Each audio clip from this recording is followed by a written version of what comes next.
सात संगत जी, प्यार से कहना द निरंकार जी। सात संगत जी, आशा करता हूँ निरंकार प्रभु की कृपा से आप सभी अच्छे होंगे, स्वस्थ होंगे। सात संगत जी, आप जी के चरणों में बहुत ही सुंदर विचार, जिसका विषय है घर पर निरंकार की भक्ति करने का सही तरीका क्या है। सात संगत जी, आशा है प्रमाण करें और ध्यान से सुने था। सात संगत जी, दृश्य एक शांत कमरा। संत राहुल एक कुर्सी पर बैठे हैं। उनके चेहरे पर एक सौम्य तेज है। बहन प्रतिमा की कुर्सी पर बैठी है। प्रतिमा भी कुर्सी पर बैठी है। आंखों में एक गहरी जिज्ञासा और थोड़ी उलझन है। सात संगत जी, बहन प्रतिमा, धन निरंकार जी, महात्मा जी, सत्संग में बैठकर हमेशा एक असीम शांति मिलती है, लेकिन यह शांति संगत से घर तक आते आते कहीं खो जाती है। संत राहुल, धन निरंकार जी, बहन जी, निरंकार कृपा करे, यह शांति कहीं खोती नहीं, बस मन के कोलाहल में दब जाती है। सात संगत जी, जैसे सूरज बादलों के पीछे छिप जाता है और होता तो वही है। कहिए मन में क्या बादल घिरे हैं, निसंकोच कहिए। बहन प्रतिमा, महात्मा जी, आपने मन की बात पकड़ ली। मैं संगत में जब सतगुरु के वचन सुनती हूँ, संतों के अनुभव सुनती हूँ, तो लगता है जीवन का लक्ष्य मिल गया।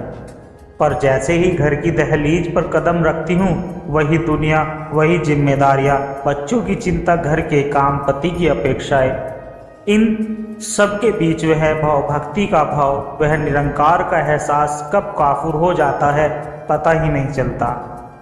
मैं जानना चाहती हूँ बहुत गहराई से कि घर की चार दीवारी में गृहस्थ के कांटों से भरे ताज को पहनकर निरंकार की भक्ति का कमल कैसे खिलाया जाए। सात संगत जी, इसका सबसे सच्चा और व्यवहारिक मार्ग क्या है? कोई ऐसा रास्ता जो सिर्फ सुनने में अच्छा ना लगे, बल्कि जिसे जिया जा सके। संत राहुल आंखें बंद कर एक क्षण मौन रहते हैं, फिर एक गहरी सांस, गहरी मुस्कान के साथ कहते हैं, बहन जी, आपने प्रश्न नहीं पूछा, आपने हर उस गृहस्थ कुर्सी की पीड़ा को वाणी दी है जो भक्ति और दुनिया के बीच संतुलन साधना चाहता है।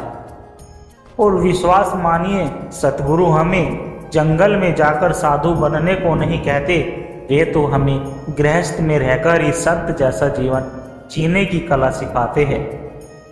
भक्ति कोई अलग से करने की क्रिया नहीं, बल्कि जीवन जीने का दृष्टिकोण है। सात्संगत जी, चले आज हम इस दृष्टिकोण को सीढ़ी दर सीढ़ी समझने का प्रयास करते हैं। स्टेप 1, सात्संगत जी, शुरुआत एहसास से द फाउंडेशन ऑफ अवेयरनेस। संत राहुल, सबसे पहला और सबसे जरूरी कदम है एहसास। यह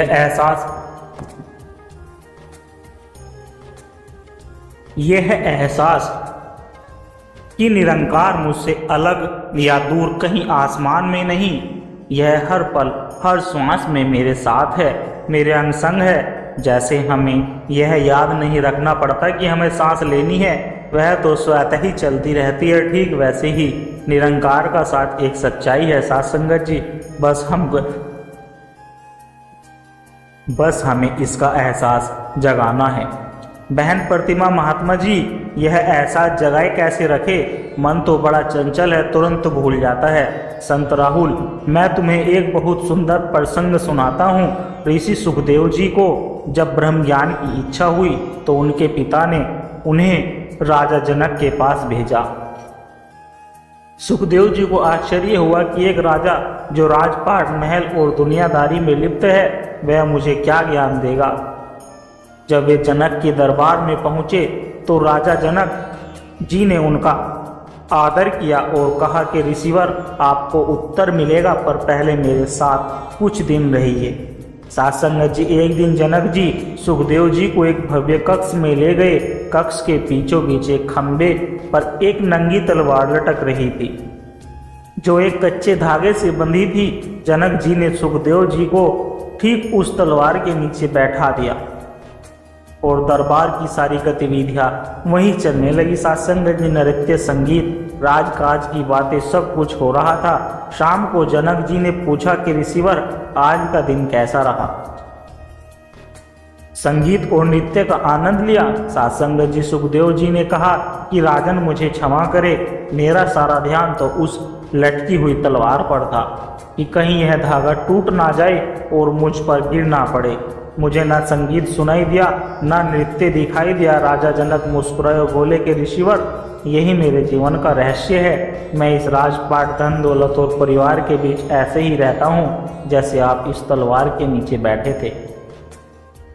मैं सारे कर्म करता हूँ पर मेरा ध्यान हर पल उस काल निरंकार पर टिका रहता है कि न जाने किस पल यह जीवन का धागा टूट जाए। मैं शरीर से राजकाज में हूँ पर मन से उस निरंकार में हूँ। यही गृहस्थ में भक्ति है। सुखदेव जी को अपना उत्तर मिल गया। सत्संग जी, बहन जी, हमें भी जनक की तरह बनना है। गृहस्थ घर गृहस्थी के सारे काम करने हैं पर ध्यान की सुई निरंकार पर अटकी रहे। सत्संग जी, बहन प्रतिमा की आंखें नम हो जाती है। महात्मा जी, आज तक मैंने इस कहानी को बस सुना था, आज इसका अर्थ समझ आया है। आपने तो मेरी सबसे बड़ी दुविधा का समाधान कर दिया। स्टेप 2, क्रम योग, समर्पण और सिमरन का संगम। एक्शन एस वर्शिप, वह जब आता है। दूसरा और सबसे महत्वपूर्ण कदम जो गृहस्थ की भक्ति की रीढ़ है, क्रम को पूजा बनाना है और यह होता है दो चीजों के संगम से, समर्पण और सिमरन। महात्मा जी, इसे थोड़ा और विस्तार से समझाइए। जैसे मैं रसोई में खाना बना रही हूँ तो वह पूजा कैसे बनेगी? संत राहुल गहरी मुस्कान के साथ, बहुत सुंदर सवाल। जब आप रसोई में खाना बना रही है तो सबसे पहले भाव को समर्पित करें। मन में यह भाव लाए कि मैं अपने परिवार के लिए नहीं बल्कि निरंकार के अंशों के लिए प्रसाद बना रही हूँ। यह भोजन सतगुरु को भोग लगा रही हूँ। यह हुआ समर्पण। और इसके साथ सिमरन को जोड़ दे। जब आपके हाथ सब्जी काट रहे हैं, आटा गूंथ रहे हैं या कढ़ाई में चम्मच चला रहे हैं तो सत्संग जी, आपके होठों पर यह मन के अंदर निरंकार का सिमरन चलता रहे। तू ही निरंकार। जब भाव समर्पण का हो और जुबान या मन सिमरन में डूबा हो तो सत्संग जी, आपका साधारण सा लगने वाला काम भी एक गहरी पूजा बन जाता है। हाथ कर्म कर रहे हैं और मन निरंकार में लीन है, यही असली कर्म योग है और यही कर्म योग तुम्हें मोक्ष प्रदान करता है। सत्संग जी, इसी तरह जब आप घर की साफ सफाई करें तो भाव रखें कि निरंकार का मंदिर साफ कर रहे हो और साथ साथ मन में सिमरन चलता रहे। सत्संग जी, फिर देखिए आपको थकावट नहीं बल्कि एक अद्भुत शांति और आनंद का अनुभव होगा। सत्संग जी, संत राहुल, मैं तुम्हें एक छोटी सी कहानी सुनाता हूँ। एक गांव में एक कुम्हार रहता था। वह दिन भर मिट्टी के बर्तन बनाता था। एक संत ने उससे पूछा कि तुम भगवान को कैसे याद करते हो? तो सत्संग जी, कुम्हार ने मुस्कुराकर कहा कि महात्मा जी, मेरा तो हर पल ही पूजा है। जब मैं मिट्टी को गूंथता हूँ तो तू ही निरंकार कहकर उसका शुक्र करता हूँ कि उसने यह शरीर दिया। जब चाक घुमाता हूँ तो मन ही मन तू ही निरंकार का जाप करता हूँ और महसूस करता हूँ कि यह संसार भी तो इसी के सहारे घूम रहा है। और जब सुंदर घड़ा बन जाता है तो हाथ जोड़कर कहता हूँ कि धन निरंकार, बनाने वाला तू, संवारने वाला तू, मैं तो बस माध्यम हूँ। संत समझ गए कि असली भक्ति यही है जहाँ कर्म, समर्पण और सिमरन एक हो जाते हैं। बहन प्रतिमा आंखों में चमक के साथ, सत्संग जी, वाह महात्मा जी, अब मुझे असल रहस्य समझ आ गया है। काम नहीं छोड़ना, काम का तरीका बदलना है, उसे समर्पण और सिमरन से जोड़ना है। स्टेप 3, सत्संग जी, निरंतर जुड़ाव को बनाए रखना, मेंटेनिंग दी कनेक्शन। संत राहुल, बिल्कुल, अब तीसरा कदम है एक जुड़ाव को हर पल बनाए रखना। जैसे हमने दूसरे कदम में बात की, काम करते हुए तो सिमरन चलता ही है। यह तीसरा कदम उस जुड़ाव को उन पलों में भी बनाए रखने के लिए है जब हम खाली होते हैं, जैसे कहीं जा रहे हैं, किसी का इंतजार कर रहे हैं। साथ संगत जी, उन खाली पलों में मन को व्यर्थ की चिंता में भटकाने के बजाय उसे तू ही निरंकार के एहसास में टिका दो। यह आपके मन के लिए एक लंगर एंकर का काम करेगा।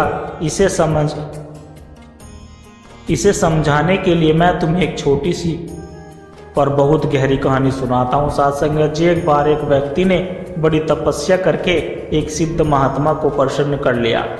महात्मा ने उसे एक चमत्कारी सेवक दिया और कहा कि यह सेवक तुम्हारा कोई भी काम पलक झपकते ही कर देगा, पर इसकी एक शर्त है, इसे कभी खाली मत छोड़ना। जिस पल इसके पास कोई काम नहीं होगा यह तुम्हें ही खा जाएगा। साथ संगत जी, शुरू में वह व्यक्ति बहुत खुश हुआ, पर जल्द ही सारे काम खत्म हो गए।